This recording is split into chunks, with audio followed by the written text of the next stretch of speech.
Hey guys, how are you all? I hope you are fit, fine, and healthy and preparing well for your upcoming examinations. This video is for class 10th CBSE board. अ, अ, आप सभी लोग जानते हैं कि CBSE board ने आपके 2 terminal exams रखे हैं। फर्स्ट टर्मिनल बोर्ड एग्ज़ाम्स के अंदर आपका क्या आएगा, OMR बेस्ड पेपर आएगा, और सेकंड टर्मिनल एग्ज़ाम्स के अंदर आपका क्या आएगा, रिटन एग्ज़ाम आएगा। जो आपका OMR एग्ज़ामिनेशन होने वाला है उसमें क्या होगा कि आपके 5 to 10 मार्क्स के असर्शन और रीज़न बेस्ड क्वेश्चंस आएंगे। उन्हीं को प्रिपेयर करने के लिए हम आज कुछ असर्शन रीज़न के क्वेश्चंस करेंगे। तो देख लीजिए कि आपके पास 4 ऑप्शंस हैं, पहले ही दे रखा हूँ मैंने।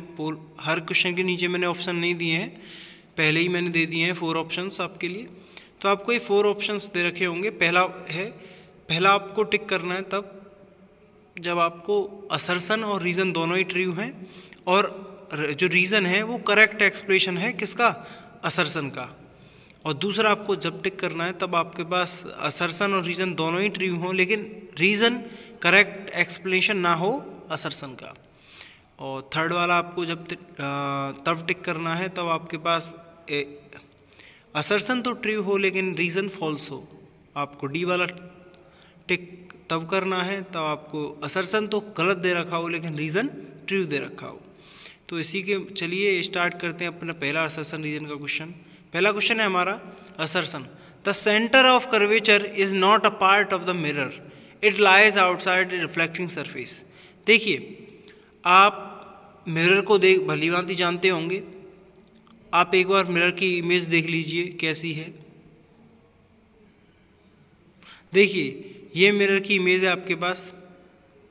ये आपको दे रखा है इधर, मैं बोलूँ तो ये दे रखा है आपको कॉनकेव मिरर और ये दे रखा है कॉन्वेक्स मिरर। देखिए, आप जो सेंटर ऑफ कर्वेचर है या 2F है, ये आउटसाइड द सरफेस होता है, ये बाहर है, इधर भी है बाहर और इधर भी बाहर है। तो आप इससे अंदाज़ा लगा सकते हो कि जो सेंटर ऑफ कर्वेचर है वो 2F पर होता है और वो बाहर होता है। उसी से जो सर्कल का जो आर्क है वो बनता है। ठीक है, तो आप इससे पता चल गया होगा आपको कि क्या बोल रहा हूँ मैं। तो रीज़न दे रखा है, the reflecting surface of the spherical mirror forms a part of sphere. जो स्फेरिकल सरफेस है मिरर का वो स्फेरिकल पार्ट बनाती है और दिस स्फीयर इज सेंटर, जिस स्फीयर का एक सेंटर भी होता है। देखिए, ये असर्शन भी ट्रू है कि जो सेंटर ऑफ कर्वेचर है वो आउटसाइड लाई करता है रिफ्लेक्टिंग सरफेस की, और जो रीज़न है वो भी ट्रू है कि आपके जो रिफ्लेक्टिंग सरफेस हैं स्फेरिकल मिरर के वो पार्ट होते हैं एक स्फीयर का जिसका एक सेंटर होता है। और दोनों ही करेक्ट एक्सप्लेनेशन है, जो सेंटर ऑफ कर्वेचर है वही सेंटर ऑफ स्फीयर होता है। तो आपका आंसर क्या होगा, ऑप्शन नंबर ए। आप चलते हैं क्वेश्चन नंबर 2 की तरफ। असर्शन दे रखा है आपको, a ray passing through a center of curvature of a concave mirror after reflection it reflected back along the same path।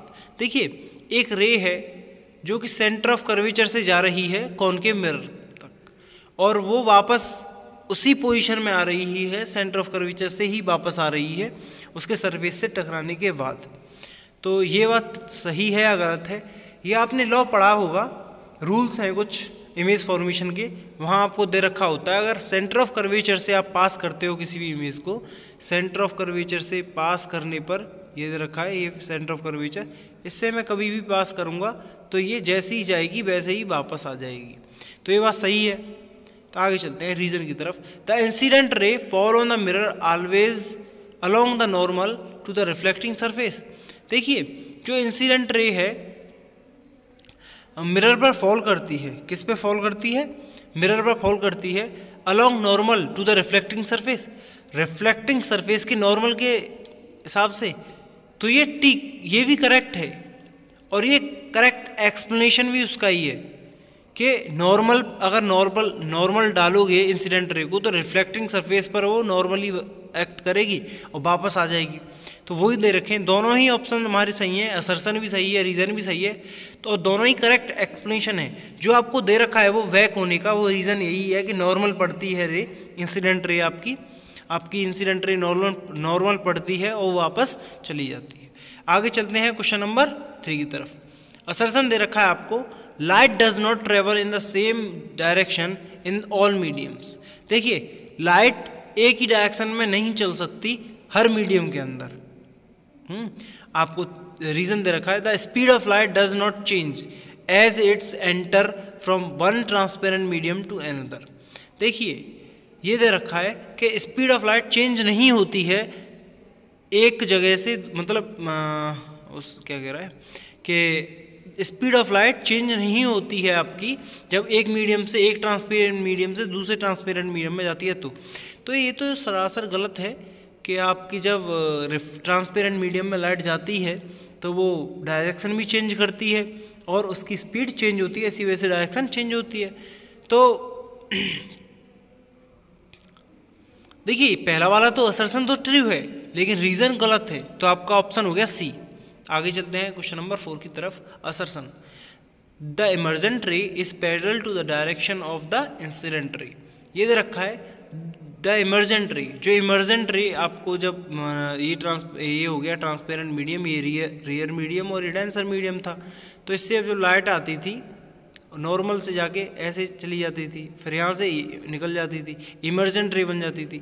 तो आपको क्या कह रहा है ये कि जो इमर्जेंट रे है वो पैरेलल होती है इंसिडेंट रे की। देखिए इंसिडेंट रे ये रही, इंसिडेंट रे आपके पैरेलल, ये दोनों आपके कैसी हुई, पैरेलल लाइंस तो ही हैं, तो आपकी ये पैरेलल ही होती है। ये आपका असर्शन ट्रू है यहाँ पे।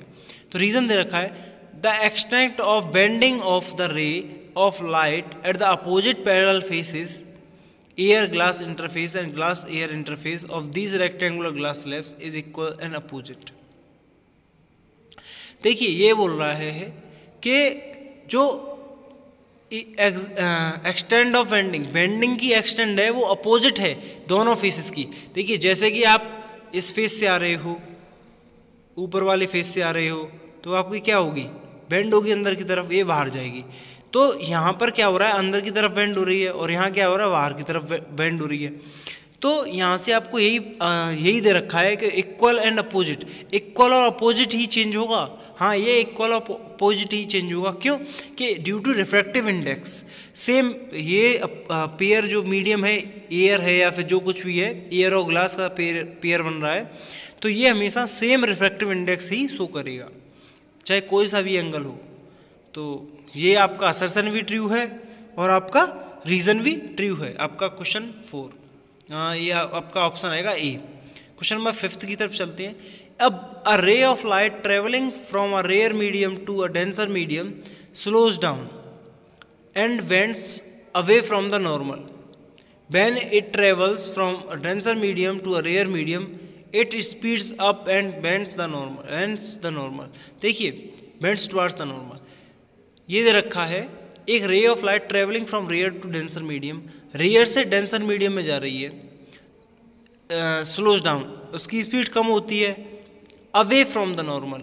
ये क्या, अवे फ्रॉम द नॉर्मल, क्या light away from the normal से दूर चली जाती है। देखिए रेयर, ये डेंसर मीडियम है और ये रेयर मीडियम है, तो इसमें से आएगी लाइट, तो ये क्या होगा, नज़दीक आएगी इसके, किसके, नॉर्मल की। ये कह रहा है दूर चली जाती है, bends away from the normal, तो ये तो गलत बात है। When it travels from a denser medium to a rare medium, it speeds up and bends toward the normal। ये भी गलत है।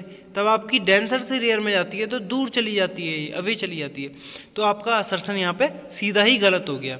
रीज़न दे रखा है, the speed of light is higher in the rare medium than the denser medium. ये आपका सही है। आपका आर दे रखा है कि जो स्पीड ऑफ लाइट है वो हायर होती है रेयर मीडियम में डेंसर मीडियम के मुकाबले, तो ये बात आपकी सही है। तो आपका रीज़न तो ट्रू है लेकिन असर्शन फॉल्स है, तो इसके मद्देनजर हमें पता चला कि आपका ऑप्शन नंबर इसमें कौन सा सही है, डी वाला। आगे चलते हैं क्वेश्चन नंबर 6 की तरफ। Assertion, the mirrors used in search lights are concave spherical. देखिए सर्च लाइट्स में जो मिरर यूज़ किए जाते हैं वो कैसे होते हैं, स्फेरिकल होते हैं। ये ठीक बात है, सर्च लाइट्स में स्फेरिकल मिरर्स यूज़ किए जाते हैं। और रीज़न दे रखा है in concave spherical mirrors the image formed is always virtual. देखिए जो इमेज फॉर्मेशन होता है किससे, आपके कॉन्केव स्फेरिकल मिरर्स से, आपके कॉन्केव मिरर से अगर इमेज फॉर्मेशन होता है तो उसमें एक ही पोजीशन ऐसी होती है फोकस और पोल वाली जिसमें एक वर्चुअल इमेज बनती है पीछे ऑब्जेक्ट मिरर के, नहीं तो बाकी सभी में रियल इमेज बनती है इधर साइड। ठीक है, तो आप ये आपने पढ़ा भी होगा शायद, तो पढ़ा शायद क्या आपने पढ़ा ही है ये। तो आगे चलते हैं। तो यहाँ पे क्या हो गया, जो असर्शन है आपका वो तो सही है लेकिन रीज़न गलत है, तो यहाँ पे क्या आएगा आपका ऑप्शन नंबर सी आ जाएगा। आगे चलते हैं क्वेश्चन नंबर 7 की तरफ। Light travels faster in glass than in air. देखिए असर्शन दे रखा है light travel faster in glass than in air.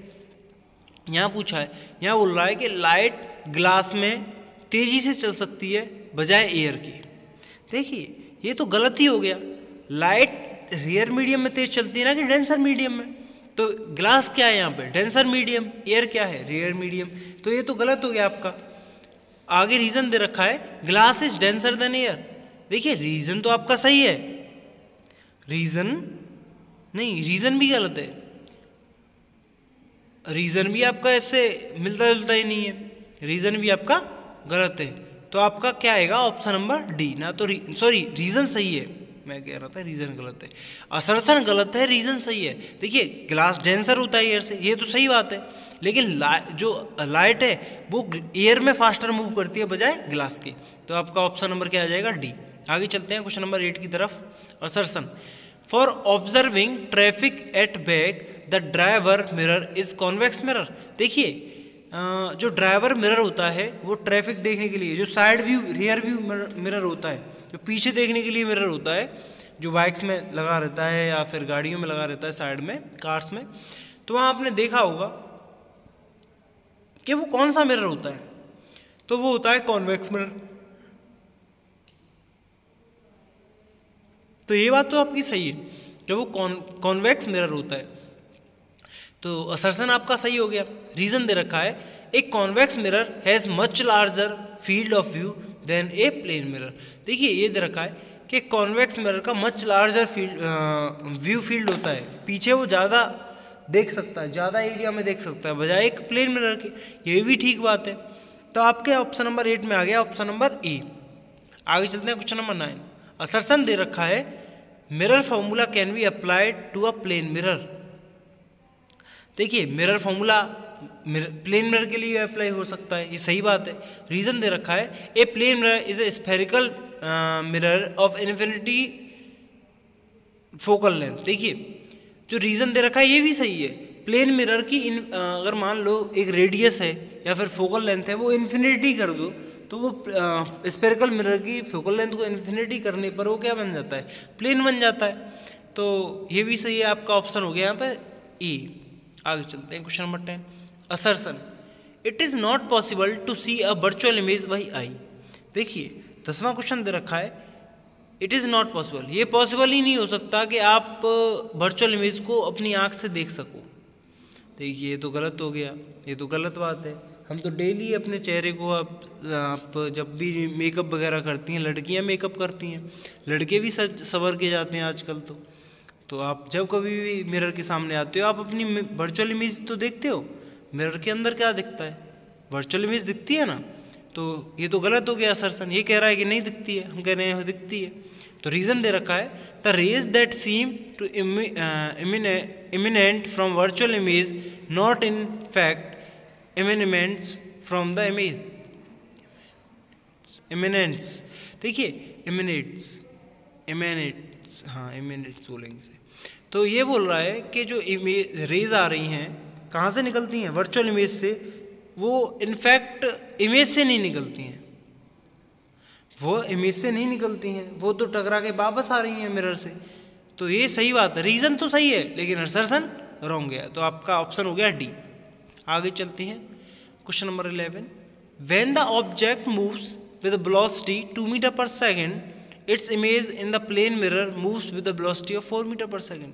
देखिए यहाँ दे रखा है आपको 11th वाले क्वेश्चन में, अगर कोई ऑब्जेक्ट है जिसकी वेलोसिटी 2 मीटर पर सेकंड है और एक प्लेन मिरर है जिसकी और वो अपनी इमेज को देखता है प्लेन मिरर में, तो उसकी ऐसा लगता है कि उसकी स्पीड वेलोसिटी जो है वो कैसी है, 4 मीटर पर सेकंड है।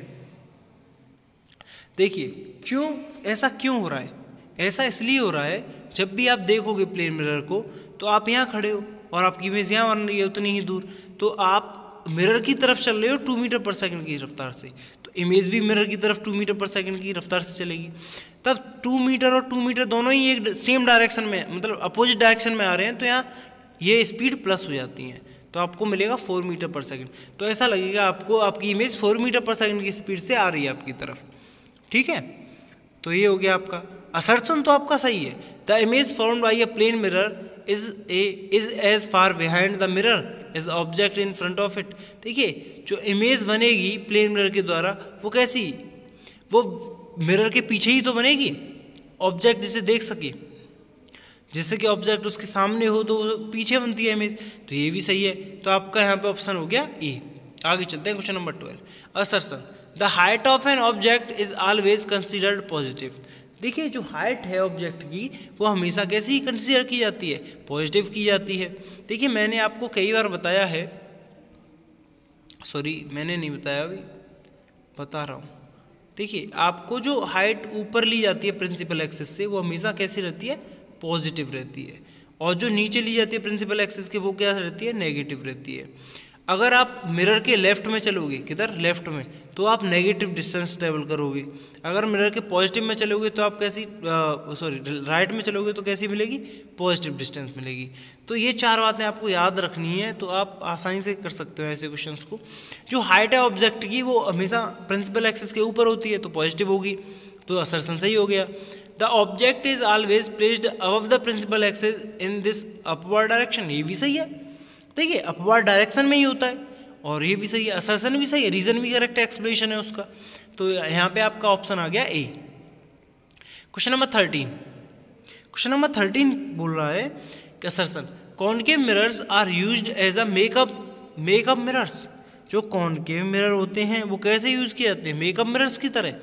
देखिए ये गलत आ गया ना, जो कॉन्वेक्स मिरर होते हैं वो यूज किए जाते हैं मेकअप मिरर्स की तरह। कैसे, मेकअप मिरर्स की तरह। Concave mirror, convex mirror, sorry गलत हो गया क्या, सॉरी अरे गलत हो गया। कॉनकेव मिरर, सॉरी कॉन्वेक्स तो छोटी इमेज बनती है ना, कॉनकेव ही यूज किया जाएगा। कॉनकेव मिरर ही यूज किए जाते हैं किसमें, डेंटल क्लिनिक्स में और यहाँ ब्यूटी पार्लर्स में। तो ये असर्शन सही है आपका। रीजन दे रखा है, when the face is held within the focus of a concave mirror. जब आपका फेस फोकस के अंदर रखा हो कॉनकेव मिरर के, then diminished image of face is seen in the same concave mirror. देखिए ये गलत दे रखा है, यहाँ डिमिनिश्ड इमेज नहीं बनेगी, यहाँ कैसी बनेगी, मैग्नीफाइड इमेज। कैसी बनेगी, मैग्नीफाइड इमेज। तो आपका ऑप्शन हो गया सी। यहाँ पे असर्शन तो ठीक है लेकिन रीजन गलत है। आगे चलते हैं क्वेश्चन नंबर 14। असर्शन दे रखा है refractive index has no units. देखिए रिफ्रैक्टिव इंडेक्स की कोई यूनिट नहीं होती, ये 14 वाला क्वेश्चन कह रहा है, तो ये सत्य बात है, रिफ्रैक्टिव इंडेक्स की कोई यूनिट नहीं होती। क्यों नहीं होती, क्योंकि जो रिफ्रैक्टिव इंडेक्स म्यू होता है, जो रिफ्रैक्टिव इंडेक्स म्यू होता है तो उसका क्या होता है, उसका क्या होता है, height of image upon height of object. Height of image m metre में आएगी, ये भी मीटर में आएगी, तो मीटर से मीटर कैंसिल हो जाएगा, डिवाइड हो जाएगा। तो आपका क्या होगा, जो रिफ्रैक्टिव इंडेक्स है उसकी कोई यूनिट ही नहीं रहती। रीजन क्या है, the refractive index is a ratio of 2 similar quantities. Reflective index ratio है 2 सिमिलर क्वांटिटीज का, ये भी सही है। तो आपका ऑप्शन क्या हो गया, ए है यहाँ करेक्ट। असर्शन और रीजन दोनों ही करेक्ट हैं। 15 वाला, the formula connecting u v and f for a spherical mirror is valid in all situations for all spherical mirrors for the all positions of an object। देखिए क्या बोल रहा है, जो फॉर्मूला है यू वी और एफ का ये बोल रहा है सीधे सीधे कि जो मिरर फॉर्मूला है वो क्या है, वैलिड है सभी सिचुएशंस के लिए स्फेरिकल मिरर्स की और सभी पोजीशंस के लिए ऑब्जेक्ट की। हाँ ये तो ट्रू है, कहीं भी ऑब्जेक्ट को रख दो उसकी इमेज आपको मिल जाएगी, उसकी डिस्टेंस आपको मिल जाएगी, यू वी एंड एफ की वैल्यू कैसे भी करके मिल जाएगी। तो ये तो ट्रू है। रीज़न देखते हैं। Laws of refraction are strictly valid for plane surfaces. देखिए जो लॉज ऑफ रिफ्लेक्शन होते हैं वो केवल प्लेन सरफेस के लिए ही नहीं होते। देखिए ये सही है, 15 वाले में लॉज ऑफ रिफ्लेक्शन केवल प्लेन सरफेस के लिए ही स्ट्रिक्टली फॉलो नहीं करते, वो बाकी स्फेरिकल मिरर्स के लिए भी फॉलो करते हैं। ठीक है, तो आपका असर्शन तो ठीक है लेकिन रीज़न गलत है, तो आपका ऑप्शन सी आ गया यहाँ। आगे चलते हैं 16 की तरफ। Assertion, a person can not see his image in a concave mirror. एक पर्सन अपनी इमेज नहीं देख पा रहा है, कहाँ? कॉनकेव मिरर के अंदर, unless he is standing beyond the centre of curvature of the mirror. देखिए एक पर्सन अपना चेहरा नहीं देख सकता है कॉनकेव मिरर के अंदर तब तक कि वो सेंटर ऑफ कर्वेचर के पीछे खड़ा ना हो। देखिए रीज़न क्या है इसका?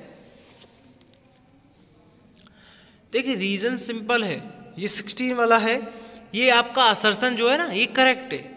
एक पर्सन अपना इमेज नहीं देख सकता है कॉनकेव मिरर के अंदर जब तक वो सेंटर से, कॉनकेव मिरर के सेंटर से पीछे ना हो, ये सत्य बात है। क्योंकि अगर वो आगे आ गया तो इमेज उससे पीछे बनेगी तो उसे दिखेगी ही नहीं आगे चल। और रीज़न दे रखा है इसका, in a concave mirror image formed is real provided the object is situated beyond its focus। देखिए आपका जो R वाला है ये भी सही है, लेकिन देखिए ये क्या कह रहा है, ये बोल रहा है कि जो इमेज है वो सिचुएटेड है फोकस से, मतलब सिचुएटेड होनी जो रियल इमेज बनेगी तो फोकस से पहले ही ऑब्जेक्ट रखा होना चाहिए। मतलब फोकस से पहले कहाँ?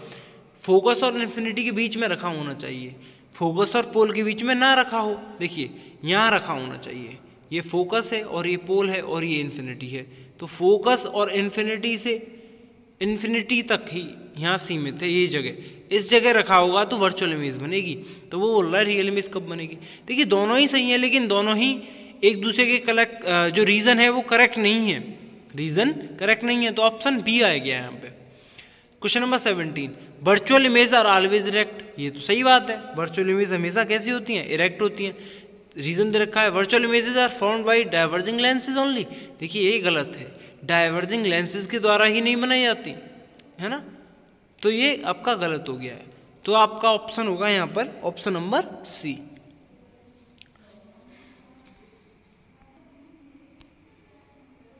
तो ये थे कुछ आज के इम्पोर्टेंट क्वेश्चंस। देखिए अगली वीडियो में हम लाने वाले हैं MCQs टाइप क्वेश्चंस, तो देखते रहिए हमारे चैनल को और हमारी वीडियोस को। Thank you and have a nice day.